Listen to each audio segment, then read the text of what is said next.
إنه لقرآن كريم في كتاب مكنون لا يمسه إلا المطهرون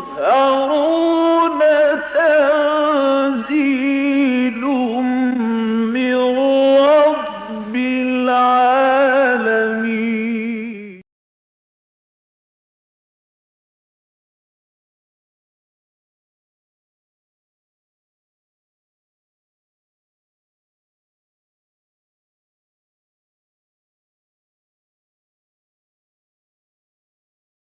أعوذ بالله من الشيطان الرجيم.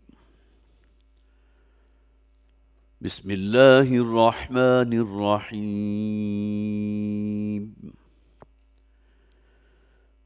يسبح لله ما في السماوات وما في الأرض له الملك وله الحمد وهو على كل شيء قدير. هو الذي خلقكم فمنكم كافر ومنكم مؤمن والله بما تعملون بصير. خلق السماوات والأرض بالحق وصوركم فأحسن صوركم وإليه المصير. يعلم ما في السماوات والأرض ويعلم ما تسرون وما تعلنون والله عليم بذات الصدور. ألم يأتكم نبأ الذين كفروا من قبل فذاقوا وبال أمرهم ولهم عذاب أليم.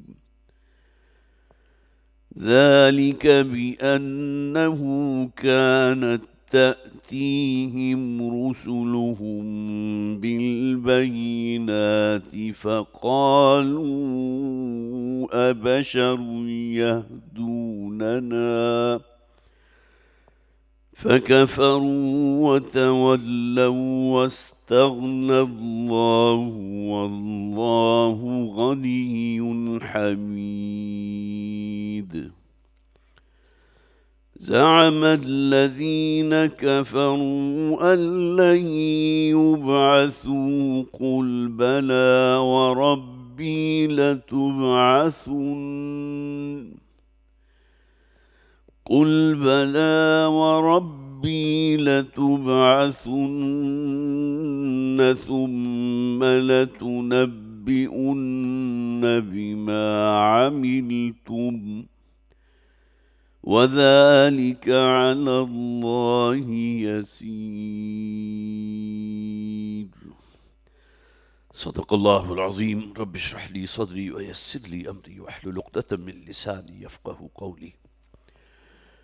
اللهم ألهمنا رشدنا وأعذنا من شرور أنفسنا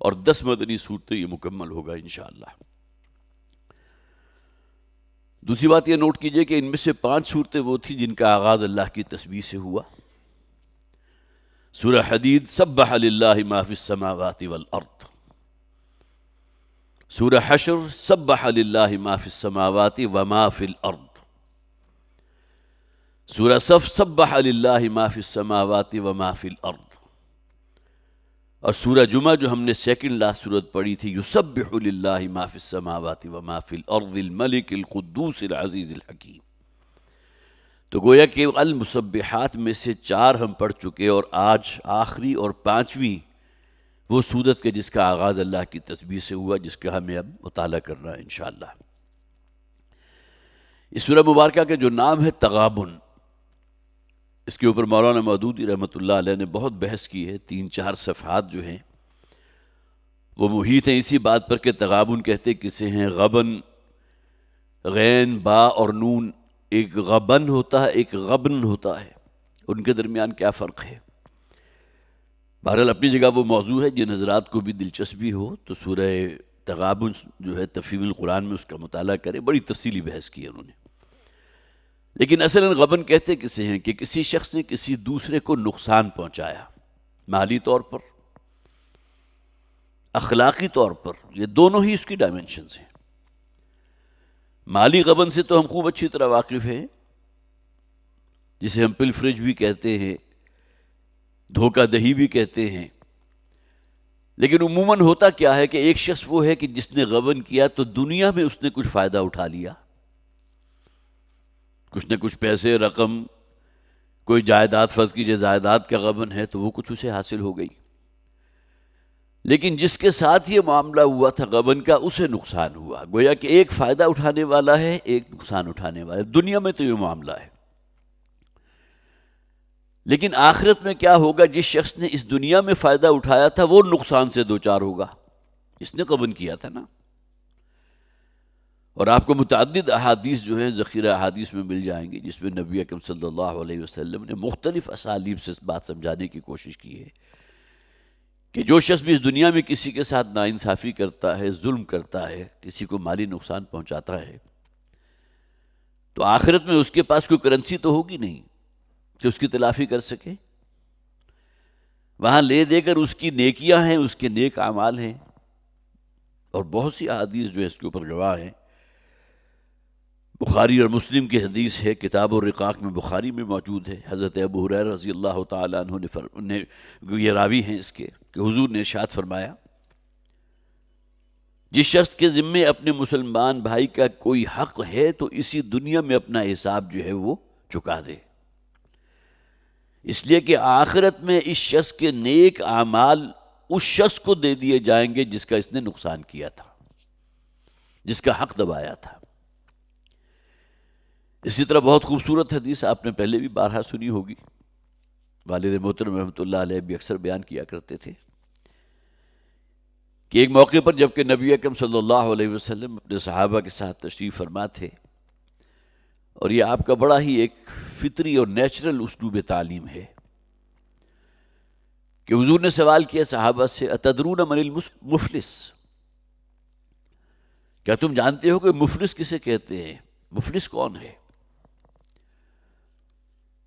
تو صحابہ کرام نے عرض کیا، اول تو آپ کا کوئی سوال ہو تو صحابہ کا اکثر و بیشتر جواب ہوتا تھا اللہ و رسولہ اعلم، اور ظاہر ہے ہونا بھی یہی چاہیے، جو سوال کرنے والا ہے اس کا علم جو ہے اس کی نسبت کے جن سے سوال کیا جا رہا ہے کوئی نسبت و تناسب ہی نہیں۔ تو اللہ و رسولہ اعلم، اللہ تعالیٰ بہتر جانتا ہے، اللہ کے رسول بہتر جانتے ہیں۔ لیکن اس کے باوجود حضور نے انسسٹ کیا نہیں، بہرحال مفلس کہتے کسے ہیں؟ تو حدیث میں جو الفاظ ملتے ہیں وہ ہے المفلس من لا درہم لہ ولا دینارا، کہ ہمارے نزدیک تو مفلس وہ ہے کہ جس کے پاس درہم و دینار نہیں ہے، روپیہ پیسہ نہیں ہے، مال و دولت نہیں ہے، محتاج ہے، مفلس ہے، ہم تو اسے مفلس کہتے ہیں۔ تو نبی اکرم صلی اللہ علیہ وسلم نے فرمایا نہیں، میری امت کا مفلس وہ شخص ہوگا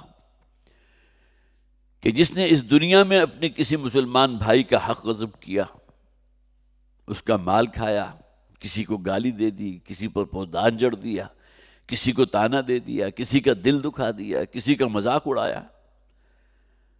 اور قیامت کے دن اب یہ مدعی وہ کہ جو بہرحال جو اس وقت حساب کے لیے پیش ہو رہا ہے وہ بھی، اور جس کے اوپر وہ اس نے زیادتی کی تھی، دونوں موجود ہوں گے.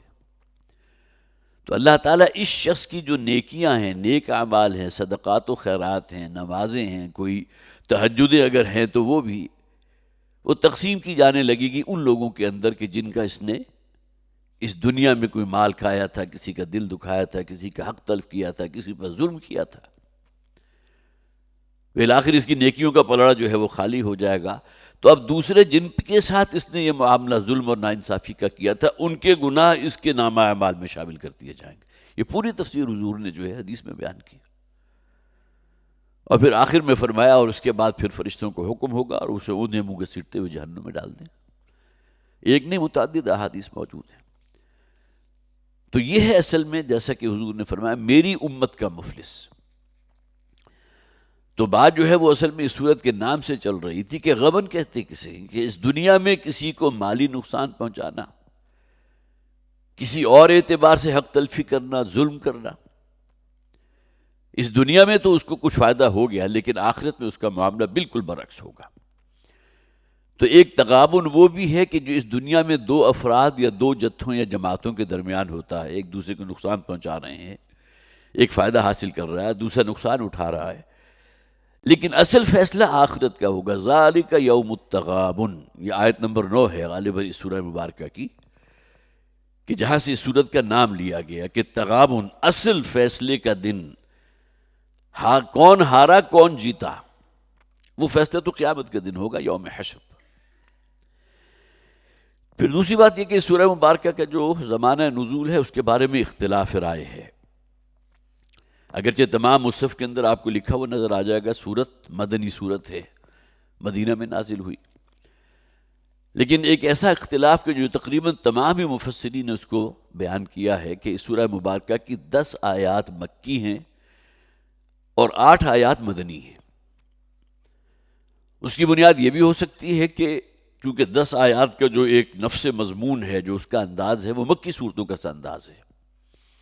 ایمانیات کا بیان ہے، ایمان ثلاثہ کا بیان ہے. پھر جو پہلی قومیں ہو گزری ہیں ان کا کیا ہولناک انجام ہوا تھا اس دنیا میں، اس کی طرف اشارہ کیا گیا. یہ تمام چیزیں آپ کو پہلی 10 آیات کے اندر مل جائیں گی. اور پھر جو آخری 8 آیات ہیں اس کے اندر ایمان کے جو حقیقی مضمرات ہیں، جو اس کے ثمرات ہیں کہ جس شخص کے دل میں ایمان گہرا اترا ہوا ہو تو کس قسم کی شخصیت وجود میں آتی ہے.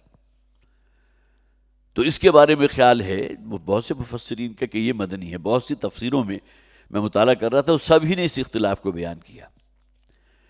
لیکن بہرحال چونکہ غالب پہلو جو ہے وہ مدنی ہے، اور اسی طرح یا ایھا الذین آمنوا کے الفاظ یہاں بھی موجود ہیں. یا ایھا الذین آمنوا ان من ازواجکم واولادکم عدوا لکم، یہ الفاظ جو ہیں کسی مکی صورت میں آپ کو نہیں ملیں گے، مدنی صورتوں میں ہوتے ہیں. تیسری بات یہ ہے کہ اس کا جیسا کہ میں نے ابھی بھی عرض کیا کہ مکی انداز بھی ہے اور مدنی انداز بھی ہے.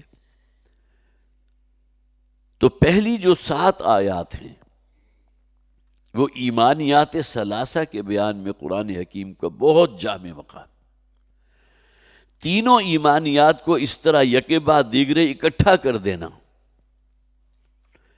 ایمان بالآخرت کا ذکر آپ کو ملے گا بہت ہی، جیسے آپ کہیے کہ ٹھوکواں انداز میں ملے گا، بہت اونچے انداز میں ملے گا. پھر اسی طرح ایمان برسالت کا ذکر آپ کو جگہ جگہ ملے گا. لیکن ان کل 7 آیات کے اندر یہ 3 ایمانیات کو جمع کیا گیا: ایمان باللہ، ایمان بالآخرت، ایمان بالرسالت. کل 7 آیات. اور اس میں سے بھی تقسیم نوٹ کیجئے کہ ابتدائی 4 آیات ایمان باللہ کے ضمن میں، جیسے کہ سورہ حدید جب ہم نے پڑھی تھی تو اس کی ابتدائی 6 آیات تھی ذات و صفات باری تعالیٰ کا اعلیٰ ترین پیمانے کے اوپر جو کلائمیکس ہے اس کا بیان ہوا.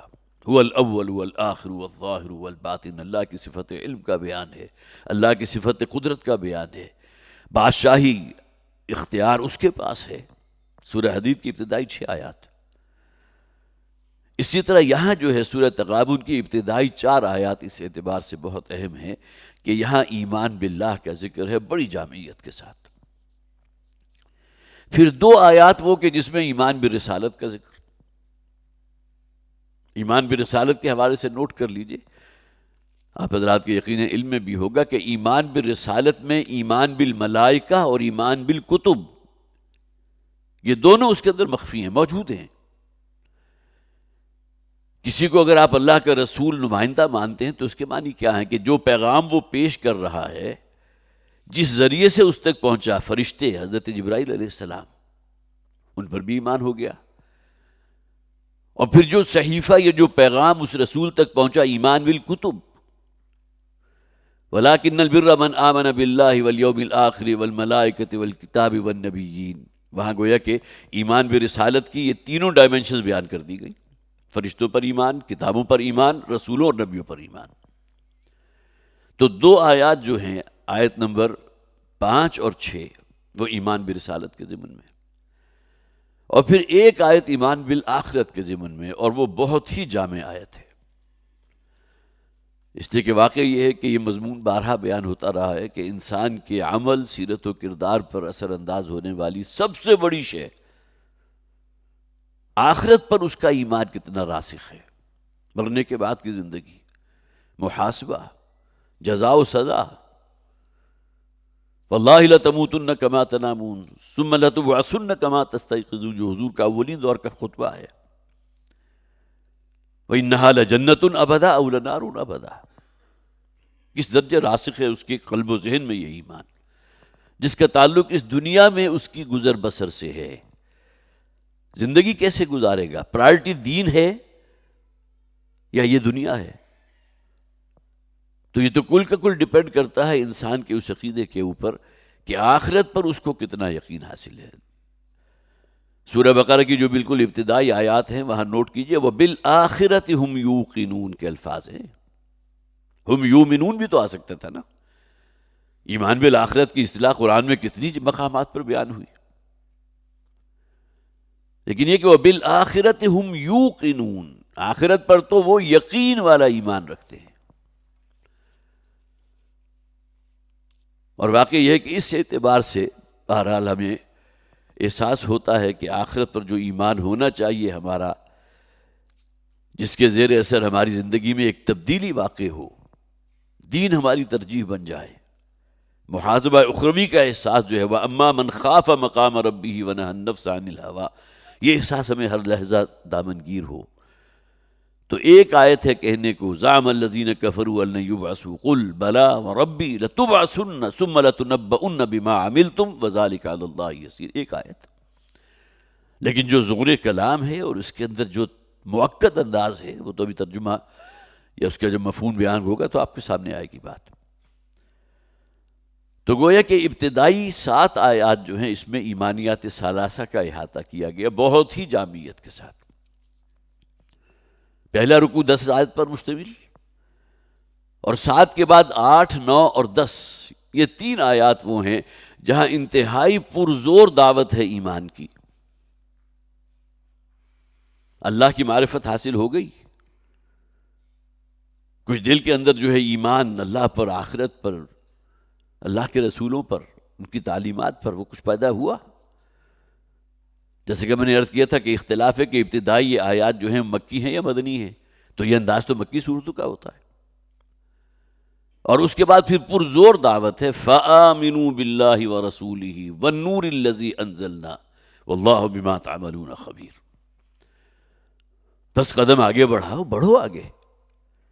دل تو معترف ہو گیا نا اللہ کی خلاقیت کا، اللہ کی حقانیت کا، آخرت کے احساس سے. تو اب اس میں گویا کہ دیر کیسی، آگے بڑھو، اس سیڑھی پر پہلا قدم رکھو. فَآمِنُوا بِاللَّهِ وَرَسُولِهِ، یہ فا کے الفاظ جو ہیں گویا کہ اب کوئی دیر نہیں ہے، بس آگے بڑھو، ایمان لاؤ اللہ پر اور اللہ کے رسول پر. تو پہلا حصہ جو ہے یہ 10 آیات کے اوپر مشتمل. ظاہر ہے کہ اپنی جگہ یہ بہت ہی تفصیلی نکات ہیں، اس میں کچھ وقت ہمیں لگے گا. اور اس کے بعد پھر آخری 8 آیات جو ہیں یہاں سے اس کا دوسرا حصہ ہے، جس میں ایمان کے ثمرات اور مثمرات، کہ ایمان کا بیج جب انسان کے دل میں پھوٹتا ہے تو جو کیفیت اس کی شخصیت کی بنتی ہے، جسے ہم کہتے ہیں قرآن کا انسان مطلوب کون سا ہے، وہ کیا صفات ہیں جو بندہ مومن میں مطلوب ہیں اللہ کو.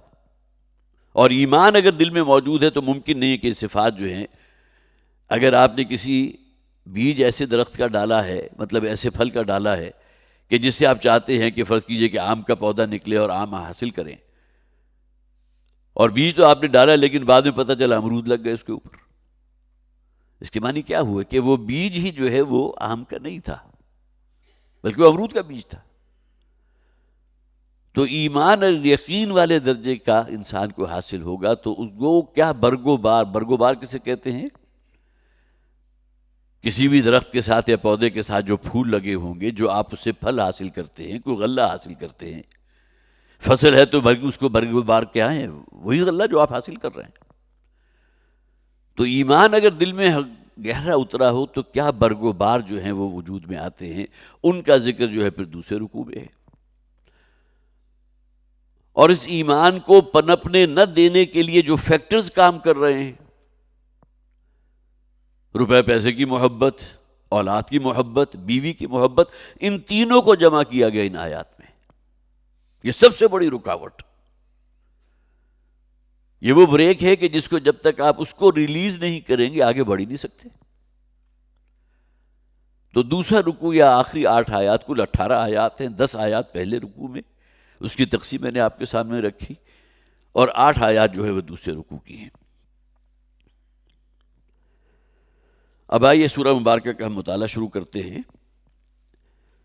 فرمایا یسبح للہ ما فی السماوات و ما فی الارض. یہ تو وہ الفاظ ہیں جو اس سے پہلے ہم نے سورہ جمعہ کے بالکل آغاز میں بھی پڑھے. اللہ کی تسبیح کا ذکر جو ہے سورہ حشر میں بھی ہم نے پڑھ لیا، سورہ حدید میں بھی پڑھ لیا، اسی طرح سورہ صف میں بھی الفاظ آ گئے. تسبیح کر رہی ہے اللہ کی ہر شے، اور یہاں مضارع کا صیغہ ہے. مراد کیا ہے؟ کرتی رہے گی جب تک اس کائنات کو اللہ قائم رکھے گا. ہر شے اللہ کی تسبیح میں لگی ہوئی ہے اور لگی رہے گی.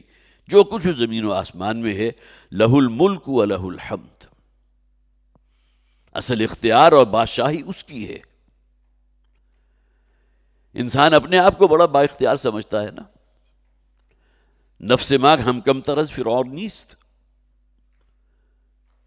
انسان کے نزدیک وہ بھی جو ہے کسی فرعون سے کم نہیں ہے. اختیار اس کے پاس ہے. کسی کا تعدی کر رہا ہے، زیادتی کر رہا ہے، ظلم کر رہا ہے، ناانصافی کر رہا ہے. بابر بعیش کوش کے عالم دوبارہ نیست. اس دنیا میں چونکہ اس پر فوری پکڑ نہیں آتی ہے، لہٰذا وہ اور مزید گناہوں میں مزید آگے بڑھ رہا ہے. کَلَّا إِنَّ الْإِنسَانَ لَيَطْغَىٰ أَن رَآهُ اسْتَغْنَىٰ. انسان جو ہے بغاوت اور سرکشی پر آمادہ ہو ہی جاتا ہے، اس راستے کو اختیار کرتا ہے. أَن رَآهُ اسْتَغْنَىٰ، اس لیے کہ وہ دیکھتا ہے کہ وہ مستغنی ہے. اس کی اس دنیا میں کوئی پکڑ ہوئی نہیں. اتنا بڑا دھوکہ دے دیا، اتنا بڑا نقصان پہنچا دیا، لیکن نہ آسمان ٹوٹا نہ زمین پھٹی. جس قسم کے مظالم آج آپ پڑھتے ہیں اپنے اخبارات کے اندر اور میڈیا کے اندر، انسان کانپ جاتا ہے کہ وہ جرم کے جس کے اوپر جو ہے آسمان پھٹ جائے. جیسے کہ فرمایا گیا نا، وہ شرک کی جو عریاں ترین شکل ہے. تکاد السماوات یتفطرن منہ وتنشق الارض وتخر الجبال ہدا ان دعوا للرحمن ولدا. ان کی یہ جسارت کہ انہوں نے رحمان کے لیے کسی کو اولاد قرار دے دیا، بیٹا یا بیٹی. اتنی بڑی جسارت تو آسمان پھٹ پڑنے کو ہے، زمین شق ہو جانے کو ہے، اور پہاڑ جو ہے وہ چورا چورا ہو جانے کو ہے. انہوں نے اتنی بڑی گستاخی کی اللہ کی جناب میں کہ اللہ کے لیے کسی کو بیٹا قرار دے دیا. فرشتے اللہ کی بیٹیاں ہیں، جیسا کہ مشرکین عرب کا شرک تھا. تو اسی طرح انسان چونکہ بہت آگے بڑھ جاتا ہے اپنی طغیانی اور سرکشی میں. کلا ان الانسان لیطغی، وہ تو سرکشی اور طغیانی اختیار کرتا ہے اس لیے کہ اس دنیا میں اس پر فوری پکڑ نہیں ہے. یہ دنیا اصل میں آخرت کی کھیتی ہے. وہ بہت ہی خوبصورت الفاظ ہیں نا نبی اکرم صلی اللہ علیہ وسلم کے، بہت سے حضرات نے سنے ہوں گے، شاید یاد بھی ہوں. الدنیا مزرعۃ الآخرہ. مجھے تو یاد ہے کہ جب ہم سینٹرل ماڈل اسکول میں پڑھتے تھے تو اس وقت 8ویں جماعت کی جو کتاب ہوتی تھی اسلامیات کی، تو اسی طرح بڑی مختصر قسم کی جو احادیث ہیں، المسلم من سلم المسلمون من لسانہ و یدہ، انہی میں سے یہ حدیث بھی تھی، مجھے اچھی طرح یاد ہے۔ تو یہ جو جوامع الکلم اللہ تعالیٰ نے اپنے نبی صلی اللہ علیہ وسلم کو عطا کیے ہیں، جس میں گویا کہ دریا کو کوزے میں بند کر دیا۔ الدنیا مزرعۃ الآخرہ، مزرعہ کسے کہتے ہیں؟ کھیتی کو۔ کوئی کسان کوئی گوڈی لگائے گا، کوئی ہل چلائے گا، بیج ڈالے گا، کوشش کرے گا یا نہیں کرے گا؟ اس کے بعد اسے وہ فصل حاصل ہوگی جس کے لیے اس نے محنت کی تھی۔ تو اس دنیا میں محنت کرنی ہے اور یہ فصل تم کاٹو گے آخرت میں۔ الدنیا مزرعۃ الآخرہ، یہی وہ بات ہے جو نبی اکرم صلی اللہ علیہ وسلم نے ایک اور حدیث میں جو فرمایا تھا کہ حصائد السنتکم، یہ اصطلاح استعمال کی حضور نے، یہ تمہاری زبانوں کی کھیتیاں ہیں۔ جھوٹ بولنا ہے، غیبتیں کرنا ہے، تانے دینا ہے، بے حیائی فحش کی گفتگو کرنا ہے، گالم گلوچ کرنا ہے، بہتان ترازی کرنا ہے، یہ تمام چیزیں کیا؟ زبان کی کھیتیاں، حدائق السنتکم۔ اور انسانوں کو جہنم میں دھکیلنے والی سب سے بڑی شے، کوئی شخص عابد ہے، زاہد ہے، کئی عمرے بھی کیے ہوئے ہیں، حج بھی کیا ہوا ہے، لیکن زبان کے معاملے میں اگر وہ محتاط نہیں ہے، اس لیے کہ اس میں حقوق العباد جو ہے وہ در آتا ہے نا۔ کسی کا دل دکھایا ہے، کسی کو تانا دے دیا ہے، کسی کی غیبت کی ہے، یہ تمام چیزیں کیا ہیں کہ جہاں اللہ کی مخلوق کے ساتھ آپ نے دھوکے کا معاملہ کیا، غلط معاملہ کیا۔ تو یسبح للہ ما فی السماوات و ما فی الارض، اللہ کی تسبیح کر رہی ہے اور کرتی رہے گی جو کچھ زمین و آسمان میں ہے۔ لہ الملک و لہ الحمد، کل ملک، کل بادشاہی، اختیار اسی کا ہے۔ انسان اپنے آپ کو بڑا با اختیار سمجھتا ہے، لیکن اس کا اختیار تو اپنے جسم پر بھی نہیں، اپنی مرضی سے وہ سو نہیں سکتا۔ یہ تو اللہ کا بڑا فضل اور کرم ہوتا ہے ان لوگوں کو جو بہت ہی سہولت کے ساتھ نیند کی وادی میں گہرے اتر جاتے ہیں، جنہیں نیند نہیں آتی۔ آپ پوچھئے کیسے بیتتی ہے ان کی رات۔ یہ تو صرف ایک چھوٹی سی نعمت کا میں نے ذکر کیا نا، کہنے کو چھوٹی ہے لیکن اپنی جگہ کتنی بڑی نعمت ہے اللہ کی جو ہمیں حاصل ہے۔ وَإِن تَعُدُّوا نِعْمَتَ اللَّهِ لَا تُحْصُوهَا، اگر اللہ کی نعمتوں کو تم شمار کرنا چاہو گے تو اس کا احصاء نہیں کر سکتے، لیکن اس سب کے باوجود وہ سرکشی اور طغیانی پر آمادہ ہوتا ہے، جبکہ اصل اختیار، کنٹرول اللہ کا ہے۔ لَهُ الْمُلْک، وہ ہے بادشاہ مطلق۔ نہ صرف یہ کہ تمہارے اس جسم کے اوپر اس کا پورا کنٹرول ہے، بلکہ یہ پوری کائنات، کہاں انسان کا ایک 5.5-6 فٹ کا جسم اور کہاں یہ زمین، کیا والیوم، کیا کوئی ریشو پروپورشن ان کی ہوگی؟ اور یہ زمین پورے بڑے ریگستان میں ایک ذرے سے زیادہ نہیں ہے اس کائنات میں، اس کا اگر آپ ریشو نکالیں اس کی، تو یہ تو پوری کائنات کا ایبسولوٹ کنٹرولر ہے، وہ بادشاہی اس کی ہے، یہ جکڑی ہے اس کے قوانین کے اندر۔ اور ہمارا ایمان تو ہمیں یہ بھی سکھاتا ہے، ایک پتا بھی جو ہے وہ جنبش نہیں کر سکتا جب تک کہ اللہ کا اذن نہ ہو، یا بئی معنی اللہ کے علم میں نہ ہو۔ ما تسقط من ورقۃ الا یعلمها، ایک پتا بھی اگر اپنی جو ہے درخت سے جدا ہو کے زمین پر گرتا ہے، وہ بھی اللہ کے علم میں ہے۔ تو اس کی بادشاہی کا کیا کمال ہوگا۔ لہ الملک، راج اسی کا ہے، بادشاہی اسی کی ہے۔ وَلَهُ الْحَمْدُ، اور کل حمد، کل تعریف، کل شکر، کل ثنا اور سپاس اس کی ذات کے لیے ہے۔ وہی جو میں نے کہا تھا کہ انسان اللہ کی نعمتوں کو اگر اپنے اوپر وارد کرے اور احصاء کرنا چاہے تو نہیں کر سکتا، تو لہذا تعریف اور شکر بھی تو اسی کا ہونا چاہیے نا۔ لہ الملک و لہ الحمد، راج بھی اسی کا اور کل تعریف بھی اسی کے لیے ہے۔ انسان کو اختیار دے دیا گیا، ورنہ قرآن تو کہتا ہے کل فی فلک یسبحون، یہ بڑے بڑے کرے اور اس میں جو مخلوقات ہیں یا نہیں ہیں یا فرشتے ہیں، یہ تو اس کائنات میں کہاں کہاں تک پھیلے ہوئے، ہمارا کوئی تصور ہی نہیں، یہ تو غیبی امور ہے نا جنہیں ہم جانتے ہیں۔ تو ہر شے اس کے اختیار میں ہے، اسے معلوم ہے۔ تو حمد کی جو اصطلاح، اس میں نے پہلے بھی عرض کیا تھا، صرف تعریف نہیں ہے بلکہ جذبات شکر سے لبریز تعریف، یہ حمد ہے۔ الحمدللہ الذی اذھب عنی الاذی وعافانی، آپ کی طبیعت میں بڑی بے چینی تھی، پیٹ کے اندر بڑی گڑبڑ تھی، آپ گئے اور جو بھی نجاستیں تھی سہولت کے ساتھ جو ہے اس کا اخراج ہو گیا۔ اب یہ مقام شکر ہے، کل شکر اللہ کے لیے ہے جس نے میرے جسم سے اذیت والی چیزوں کو نکال باہر کیا اور مجھے عافیت عطا فرمائی۔ الحمدللہ الذی احیانی بعدما اماتنی، یہ الفاظ جو ہیں تو ہمیں یاد ہونے چاہیے اذکار مسنونہ۔ جیسے آنکھ کھلے، کل تعریف، کل شکر اس ذات کے لیے ہے جس نے مجھے دوبارہ زندہ کیا، اس کے بعد کہ ایک مرتبہ موت مجھ پر طاری ہو چکی تھی۔ نیند جو ہے وہ موت ہی کی بہن ہے نا۔ تو کل حمد، کل تعریف، کل سپاس اس کی ذات کے لیے جس کا راج ہے، جس کی بادشاہی ہے۔ وَهُوَ عَلَىٰ كُلِّ شَيْءٍ قَدِيرٌ، اور جہاں تک اس کے اختیار اور قدرت کی بات ہے وہ ہر شے پر قادر ہے۔ آگ کی صفت ہے جلانا، حضرت ابراہیم علیہ السلام کے لیے اللہ کا حکم ہوا، آگ گل و گلزار بن گئی۔ پانی کی صفت ہے کہ اپنی اس لیول کو برقرار رکھے، حضرت موسیٰ علیہ السلام کا عصا پڑا،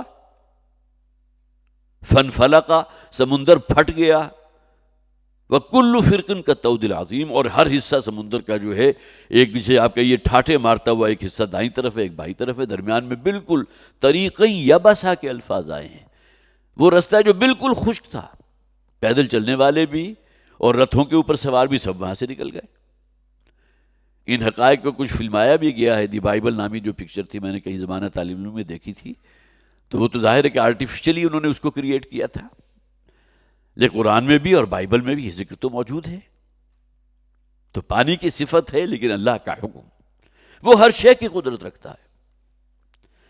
والذی خلقکم فمنکم کافر ومنکم مومن، وہی ہے کہ جس نے تمہیں خلقکم، مخاطب تمام انسان ہیں، جس نے تمام انسانوں کو پیدا کیا، تم سب کو پیدا کیا، فمنکم کافر ومنکم مومن، تو تم میں سے کچھ وہ ہوئے کہ جنہوں نے کفر کیا اللہ کا اور کچھ ایمان لے آئے۔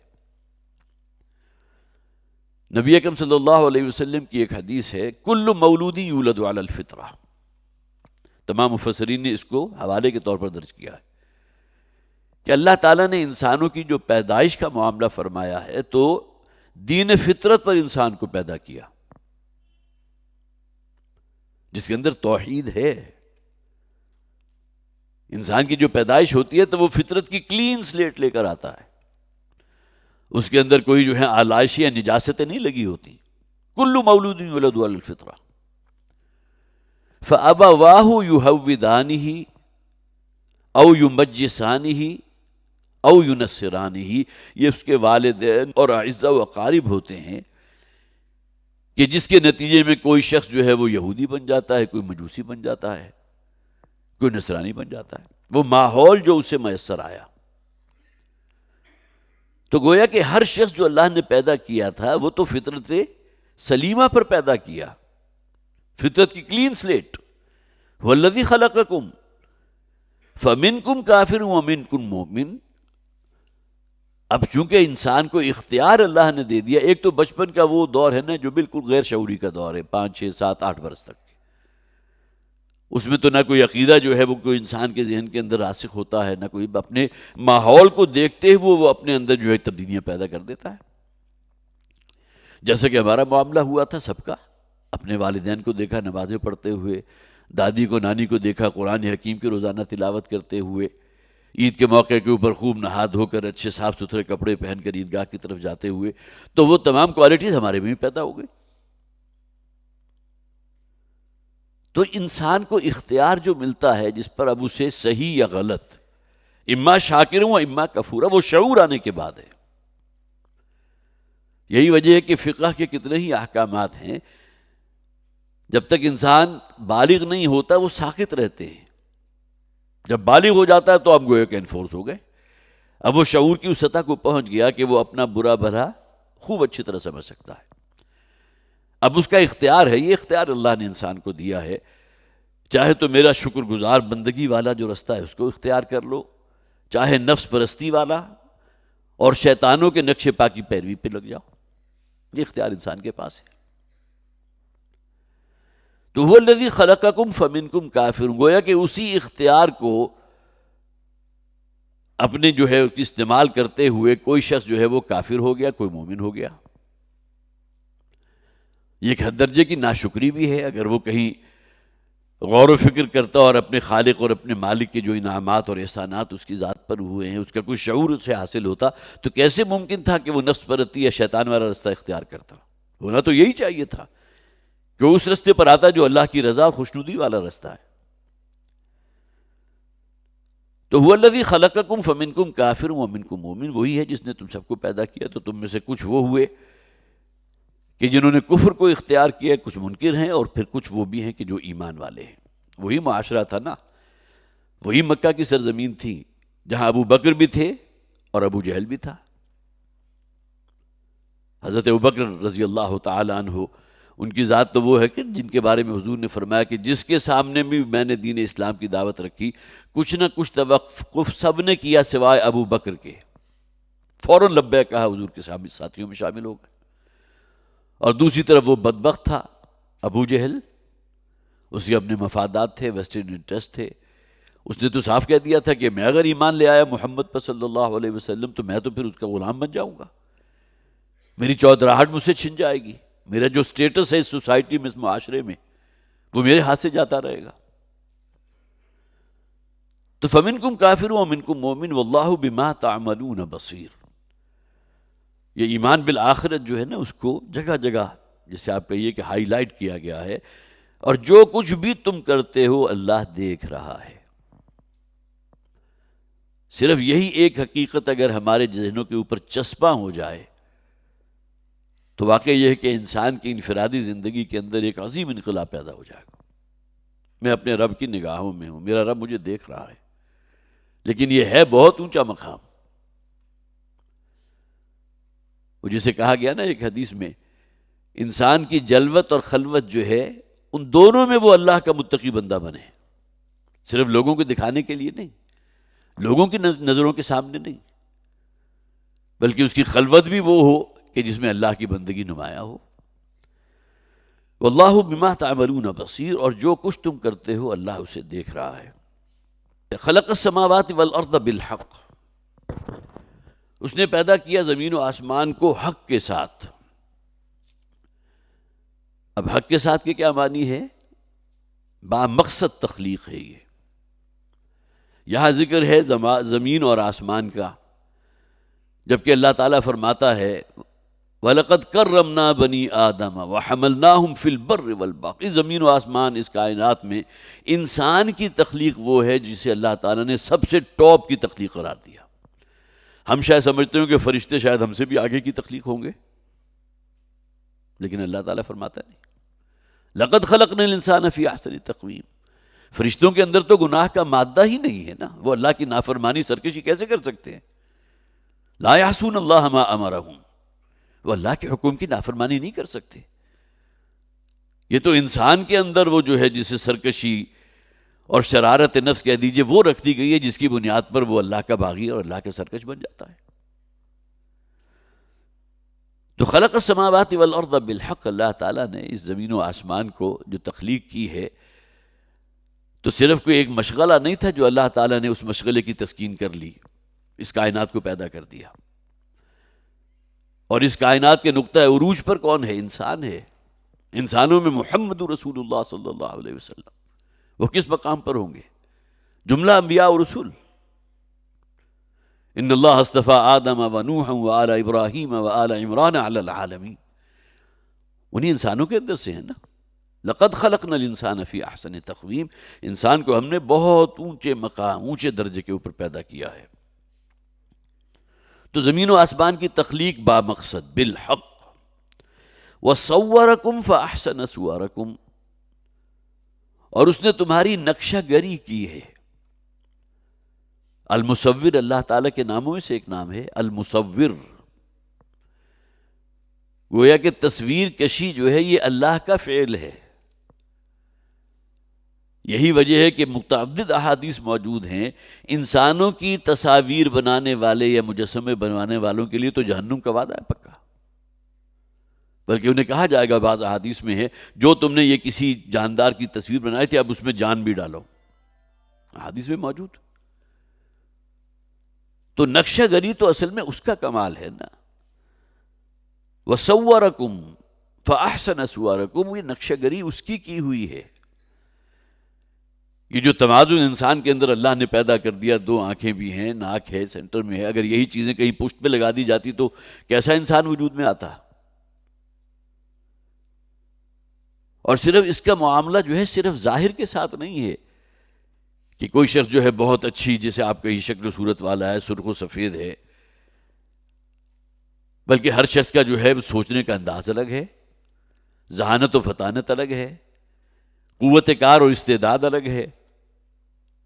تو جو بوقلمونیاں آپ کو نظر آتی ہیں اللہ کی تخلیق میں، ظاہراً بھی اور باطناً بھی، ان دونوں کے اعتبار سے، کسی کو اللہ تعالیٰ نے بہت ہی، جسے آپ کہیے کہ ذہین اور فہیم پیدا کیا، کوئی کند ذہن رہ گیا، کوئی پیچھے رہ گیا، کوئی بہت ہی صحت اور توانا جو ہے وہ اس کی جسم کا مالک ہے، کوئی لاغر ہے، کوئی کمزور ہے۔ یہ جو بیچارہ لاغر ہے اس کے اندر اس کا کوئی قصور نہیں، اور جس کو اللہ نے بڑا حسن و جمال دیا ہے اس کے اندر اس کا کوئی خاصہ نہیں، کوئی خصوصیت نہیں۔ لا فضل لعربی علی عجمی ولا لعجمی علی عربی، آخر میں کیا فرمایا؟ کلکم بنی آدم و آدم من تراب، کسی کالے کو کسی گورے پر، کسی عجمی کو کسی عربی پر، اور وائسی ورثہ، کسی کو کوئی فضیلت حاصل نہیں۔ کلکم بنی آدم، تمام آدم کی اولاد ہے۔ لیکن انسان اگر دیکھے کہ جو نقشہ گری اللہ نے کی ہے، ایک جگہ فرمایا گیا نا، چونکہ میں حافظ نہیں ہوں تو مجھے صورتوں کا ریفرنس اتنا یاد نہیں رہتا، کہ جس میں فرمایا گیا فی ظلمات ثلاث، اللہ نے تمہاری جو تخلیق کی ہے، جو مصوری کا شاہکار جو برآمد ہوا ایک بچے کی شکل میں، وہ تین تاریک پردوں کے اندر، فی ظلمات ثلاث۔ اور آج ہم جانتے ہیں کہ 3 کا اگر وہاں ذکر کیا گیا تو اس میں ایبڈومینل وال بھی ہے، اور اس کے بعد یوٹرائن کی وال ہے، یوٹرس کی وال ہے، اور اس کے بعد اندر ایمنیون کی وال ہے۔ تو کیا تاریکی ہوگی اندر، آپ اس کا اندازہ کیجئے۔ اس تاریکی میں یہ نقش و نگار بنایا اللہ نے۔ ظاہر ہے کہ ہمارا یہ چھوٹا سا ذہن جو ہے اللہ تعالیٰ کی خلاقیت اور یہ نقشہ گری کا کوئی اندازہ کر ہی نہیں سکتا،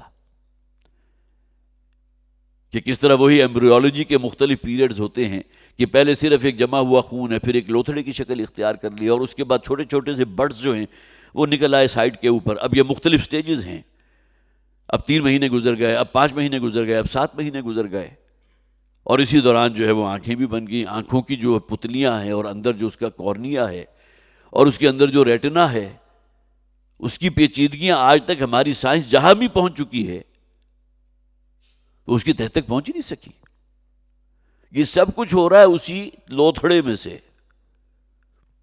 تو اللہ تعالیٰ کی خلاقیت کا کیا اندازہ کر سکتے ہیں۔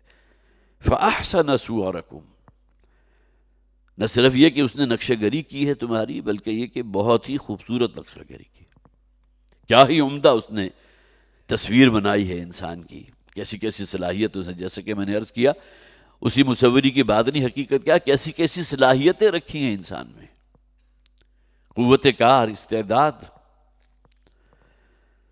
وَإِلَيْهِ الْمَصِيرُ، پھر دیکھیے یہاں دوبارہ ڈائیورٹ کر دیا کہ ذہن کو پھر دوبارہ آخرت کی طرف، اور دیکھو سب کو اسی کی طرف لوٹنا ہے، بار بار ہیمر کرنے والی بات ہے یہ ایمان بالآخرت کی۔ پھر میرے ذہن میں وہی آیت آ رہی ہے سورہ بقرہ کی ابتدا میں جو آئی، وَبِالْآخِرَةِ هُمْ يُوقِنُونَ، یقین کیسے پیدا ہوگا جب تک یہ مختلف طریقوں سے انسان کو توجہ نہیں دلائی جائے گی کہ تمہیں اپنے رب کے حضور پہنچنا ہے۔ اللہ تمہارے ایک ایک علم حرکت سے باخبر ہے، وہ تمہارا ایک ایک عمل دیکھ رہا ہے۔ 20 سینکڑوں کی تعداد میں جو آیات ہیں ان کا اختتام اسی طرح ہوتا ہے کہ توجہات جو ہے اس آخرت کی طرف ہماری جو ہے وہ راغب ہوں۔ اور آگے فرمایا یعلم ما فی السماوات و ما فی الارض، وہ جانتا ہے جو کچھ زمین و آسمان میں ہے، یہاں وہ صفت علم، اس کے علم میں ہے سب کچھ. کسی پہاڑ کے، جسے آپ کہیے کہ کسی کھو کے اندر اگر حشرات الارض میں سے کوئی جو ہے وہ کہیں رینگ رہا ہے، وہ بھی اس کے علم میں ہے. یعلم ما فی السماوات و ما فی الارض، جو زمین و آسمان میں جو کچھ بھی ہے وہ اس کے علم میں ہے. گویا کہ احاطہ کر لیا گیا کون و مکان کا. زمین و آسمان سے باہر تو کچھ نہیں نا. باہر اگر ہے تو جنت اور جہنم ہے، عالم میں وہ ملائے اعلیٰ کا جہاں کوئی محفل لگتی ہے وہ ہے. یا عالم کون و مکان جو ہے تو یہ تو وہی ہے نا جس کی کسی ایک سمت میں بھی ہم وہاں تک نہیں پہنچ سکے ابھی تک کہ جہاں جا کر ہم کہہ سکیں کہ یہاں اس کائنات کا اینڈ ہو رہا ہے. ناکام ہے. آگے سے آگے جو ہے دنیا اور مزید سے مزید واضح ہوتی جا رہی ہے. اور یہ فاصلے کتنے ہیں اس کے لیے لائٹ ایئرز ایجاد کر لیے گئے کہ 3 لاکھ کلومیٹر فی سیکنڈ کے رفتار سے یہ روشنی جو موو کرتی ہے تو ایک سیکنڈ میں اس روشنی نے 3 لاکھ کلومیٹر جو ہے وہ موو کیا. گویا کہ کوئی تقریباً 10 دفعہ جو ہے اس پوری زمین کا چکر لگا لیا ایک سیکنڈ میں. تو 1 گھنٹے میں کتنا فاصلہ کرے گی، 1 دن میں کتنا کرے گی، 1 مہینے میں کتنا کرے گی، 1 سال میں کتنا کرے گی.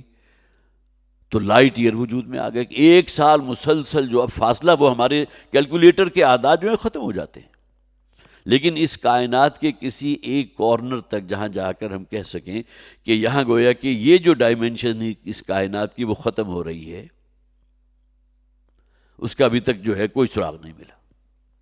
اپنی تمام جیسے آپ کہیے علمیت کے باوجود اور ہبل نامی جو ٹیلیسکوپ ہے اس کی موجودگی کے باوجود تو یعلم ما فی السماوات و ما فی الارض، اس پوری کائنات میں جو کچھ ہو رہا ہے وہ اس کے علم میں ہے، خود سب جانتا ہے. وَيَعْلَمُ مَا تُسِرُّونَ وَمَا تُعْلِنُونَ، اور وہ جانتا ہے ان چیزوں کو بھی کہ جو تم چھپاتے ہو اور وہ کہ جو تم اعلانیہ کرتے ہو. یہ 2 ہی ڈائمنشنز ہوتی ہیں نا انسان کے اعمال کی. کچھ اعمال وہ ہیں جو لوگوں کی نگاہ میں بھی آ رہے ہیں. ایک شخص جو ہے وہ جاتا ہے، گھر سے نکلتا ہے، مسجد جاتا ہے، مسجد میں نماز پڑھتا ہے، لوگوں سے ملاقات بھی ہوتی ہے. یہ اس کا وہ عمل ہے کہ جو لوگوں کی نگاہ میں بھی ہے، صدقہ و خیرات کر رہا ہے، لوگوں کی نگاہ میں ہے. اور کچھ اعمال وہ ہوتے ہیں، رات کے پچھلے پہر تہجد میں کھڑا ہوا ہے، کسی کے علم میں نہیں. معلوم ہوگا تو شاید اس کی بیوی کو پتا ہو یا اس کے گھر والوں کو پتا ہوگا. تو وہ اعمال کے جو تم اعلان کرتے ہو وہ تو اللہ کے علم میں ہیں ہی، وہ تو جانتا ہی ہے. لیکن یہ کہ وہ اعمال کے جو تم دوسروں لوگوں کی نگاہوں سے چھپ کر کرتے ہو وہ بھی اللہ کے علم میں ہے. یعلم ما تسرون وما تعلنون. اور اس حوالے سے تو حضرت لقمان ان کی جو واضح نصیحت آئی ہے تو جو انداز انہوں نے اختیار کیا، سورہ لقمان کا 2 رکوع، یا بنی انہا ان تک مثقال حبۃ من خردل فتکن فی صخرۃ او فی السماوات او فی الارض یأتی بہ اللہ. اے میرے بیٹے تمہارا عمل جو ہے خواہ وہ رائی کے دانے کے برابر ہی کیوں نہ ہو، فتکن فی صخرۃ، اور وہ عمل تم نے کسی غار کے اندر جو ہے اس کی کسی چٹان کی تہ میں جا کر نہ کیا ہو، او فی السماوات، یا آسمان کی بلندی، ماؤنٹ ایورسٹ کی چوٹی کے اوپر، کون دیکھنے والا ہے وہاں؟ جہاں کہیں بھی تم نے کوئی ایک ذرے کے ہم وزن بھی کوئی عمل کیا ہے، مثقال حبۃ من خردل، رائی کے دانے کے برابر، فتکن فی صخرۃ او فی السماوات او فی الارض، یا زمین کی تہ میں اتر کر کیا ہو، یأتی بہ اللہ، اللہ کے علم سے باہر نہیں، اللہ لے آئے گا اسے. تو یہ صفت علم جو ہے اللہ کی، وہ اس کو اپنی جو صفات اللہ نے ہمیں دی ہیں، جو وہابی صفات ہیں اللہ کی طرف سے، ہمیں بھی علم ہے. انسانوں میں صرف عالم ہی نہیں ہوتے، علامہ بھی ہوتے ہیں. لیکن یہ کہ ایک علم اللہ کا ہے، کوئی نسبت و تناسب نہیں انسان کے علم اور اللہ کے علم میں، وہ ڈائمنشن ہی دوسری ہے. یعلم ما تسرون وما تعلنون. اب یہ دوسری ڈائمنشن آ گئی. ایک تو کون و مکان کا احاطہ ہو گیا، یعلم ما فی السماوات وما فی الارض، زمین و آسمان میں جو کچھ بھی ہے وہ اللہ کے علم میں. اب آ جائیے انڈیویجول کی طرف. تو جو اعمال تم سے صادر ہو رہے ہیں، خواہ اعلان ہو، لوگوں کے سامنے ہو، یا مخفی طور پر تم نے کیے ہوں، وہ بھی اللہ کے علم میں ہے. یعلم ما تسرون وما تعلنون. ایک ڈائمنشن ابھی باقی ہے، وَهُوَ عَلِيمٌ بِذَاتِ الصُّدُورِ، وہ تو تمہاری نیتوں اور ارادوں سے بھی واقف ہے۔ یہ تو ایکسٹریم ہو سکتی ہے نا کسی شے کی۔ قوت محرکہ تھا کیا؟ نیت کیا تھی؟ انسان کی بڑی جو ہے پلاننگز ہوتی ہیں، ویژول تھنکنگز ہوتی ہیں، آئندہ کے لیے منصوبے بنائے جا رہے ہیں۔ یہ تو جب کسی کے ساتھ شیئر کرے گا تو اس کے علم میں آئے گا نا۔ جب تک اس کے دماغ کے اندر وہ کھچڑی پک رہی ہے تو کسی دوسرے کے تو علم میں نہیں ہے۔ اچانک ہی وہ جو ہے جسے آپ کا یہ برسٹ ہو کر وہ کوئی چیز سامنے آ جاتی ہے، یہ آئیڈیا تھا جو میرے ذہن میں جو ہے مستقل کل بلا رہا تھا، اب اس کی عملی شکل یہ ہوگی۔ تو وہ چیزیں، وہ ڈائمنشن کہ جس کا تعلق انسان کی نیت سے ہے، اس کے موٹو سے ہے، اللہ تعالیٰ اس سے بھی واقف ہے۔ واللہ علیم بذات الصدور، اور اللہ جانتا ہے تمہارے سینوں کی باتوں، سینوں کے رازوں کو بھی، تمہاری نیتوں کو بھی۔ یہاں نبی اکرم صلی اللہ علیہ وسلم کی اس حدیث کو نوٹ کر لیجئے، انما الاعمال بالنیات۔ اس دنیا میں خواہ حسین سے حسین ترین نیک عمل کیوں نہ ہو، لیکن اگر موٹیویٹنگ فورس اس کی جو ہے، وہ نیت جو ہے اس کی خالص نہ ہو، دنیا میں اپنی جو ہے کوئی عزت چاہتا ہو، کوئی شہرہ چاہتا ہو، چرچا کرنا چاہتا ہو، آئندہ الیکشن میں حصہ لینا ہے، لہذا جو ہے یہ بڑی صدقہ و خیرات ہو رہا ہے لوگوں کے پاس، میلے کچیلے بچوں کو جو ہے گود میں اٹھایا جا رہا ہے اس لیے کہ اگلا الیکشن میں کھڑے ہونا ہے، کیچڑ والی زمین کے اندر جو ہے اچھے صاف ستھرے کپڑے پہن کے جو ہے گھسے جا رہے ہیں۔ لوگ سمجھتے ہیں بڑا اس کے اندر جو ہے خدمت خلق کا جذبہ، دیکھیے کہاں کہاں تک پہنچ گیا۔ وہ تو اللہ کو معلوم ہے نا۔ نیتوں کا فیصلہ ہم نہیں کر سکتے۔ یہ گویا کہ ہم اپنی حد سے تجاوز کریں گے اگر کسی شخص کے بارے میں ہم نے یہی کہہ دیا بد نیت ہے۔ نیت کا معاملہ اللہ اس بندے کے مابین ہے۔ انما الاعمال بالنیات، اعمال کا دار و مدار نیتوں پر ہے۔ تو حضرات یہاں یہ 4 آیات جو ہیں سورہ مبارکہ کی، جیسے کہ میں نے آغاز میں عرض کیا تھا کہ ایمان باللہ کے موضوع پر یہ 4 آیات جو ہیں بہت ہی جامع آیات ہیں، بڑی عظیم آیات ہیں۔ اللہ تعالی ہمیں واقعتاً اپنی وہ معرفت عطا فرمائے، اور خاص طور پر اس حوالے سے بھی چونکہ ایمان بالآخرت کا ذکر بار بار آ رہا ہے، آخرت پر ہمیں وہ یقین والا ایمان اللہ تعالی ہمارے اندر پیدا فرما دے۔ بارک اللہ لی ولکم فی القرآن العظیم ونفعنی وإیاکم بالآیات والذکر الحکیم۔